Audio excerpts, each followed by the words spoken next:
after Augusta Westland, now a shadow emerging over one of the Army's biggest upcoming deals as well, the INSAS assault rifle. The process is on to select a firm. There's a global arms race, but it's now emerged that one of the firms in the final shortlist, of 5, 6 Sauer, is actually now evidence that they could be involved in paying commissions to their controversial agents in India. That's, of course, the wife of Abhishek Verma, Anka, who was the agent for 6 Sauer in India. She's currently in jail, but the firm hasn't been blacklisted yet. Namrata Bra has a story over the controversy over 6 Sauer and their practices in India. Namrata, what's exclusive?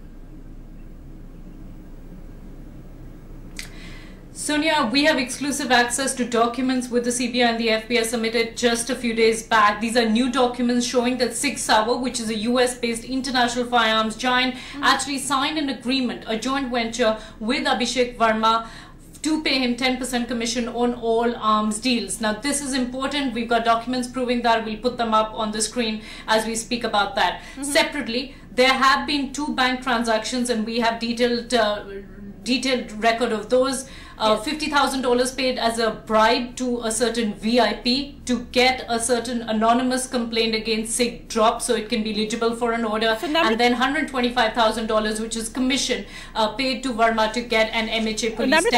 I just want to interrupt, because that's actually crucial, because if 6 Sauer had been blacklisted, so if had actually gone through, they wouldn't have been able to bid for INSAS, which is again a huge deal to replace all India's current assault rifles. So it was crucial that that decision was changed, even though their representative is in jail. Sonia, I think that is the real big talking point, and something that the government now must answer. The fact that these revelations have come out right now really pretty much puts 6 Sauer's credibility at stake as far as that $1 billion assault rifle order to replace INSAS in the army is concerned.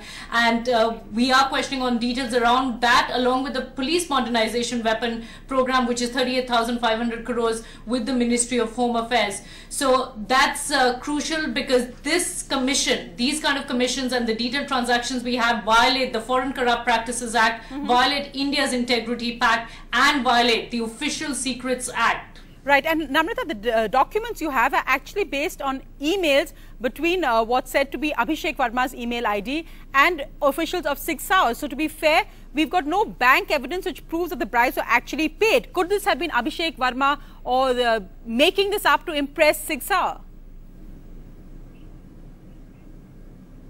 Sonia, we don't have evidence to prove the bribe paid to a certain VIP. We know VIP is code name. We don't have the name of the person. But we have lots of names, including names coming in at joint secretary levels, which show these emails between their email ID and Abhishek Verma's ID, or Anka Nyaksu's ID, who is his wife and partner.